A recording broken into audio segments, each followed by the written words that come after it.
Днес ще правим полинуклеотиди, а в частност Реджуран, едни от най-нашумелите полинуклеотиди в Азия.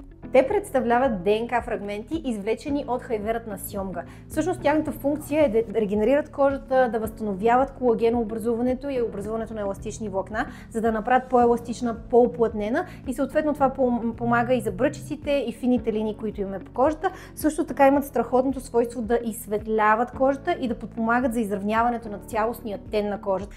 Вече сме инжектирали едната половина на пациентката. Това, което правим, е да инжектираме едни малки папулки, които са като бабунки по кожата. Трябва да се направи в един от специалните слоеве на кожата, за да може да е малко по-повърхностно, като ефекта от това трае няколко дни, в които тези папулки имат нужда от време, за да се резорбират и след това пациента вече се връща към нормалния си вид.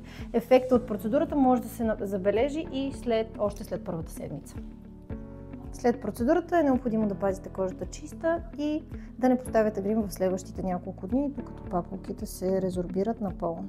Ето това е финалният вид на кожата. Има мънички бабунки, наречени папулки, ще поседат на кожата около 2 до 3 дни, но след като изчезнат, полинуклеотидите ще започнат да действат активно. Тогава можем да очакваме кожата да е по-сяйна, с по-изравнен тен, с намалени фини линии и бръчици и също така леко по-уплътнена, което ще се случи в следващите седмици, в момента в който тези полинуклеотиди се умеят да стимулират повече колагенообразуването и образуването на еластин, за да може да й даде един такъв по-младежки, по-изпънат и по-сияен вид.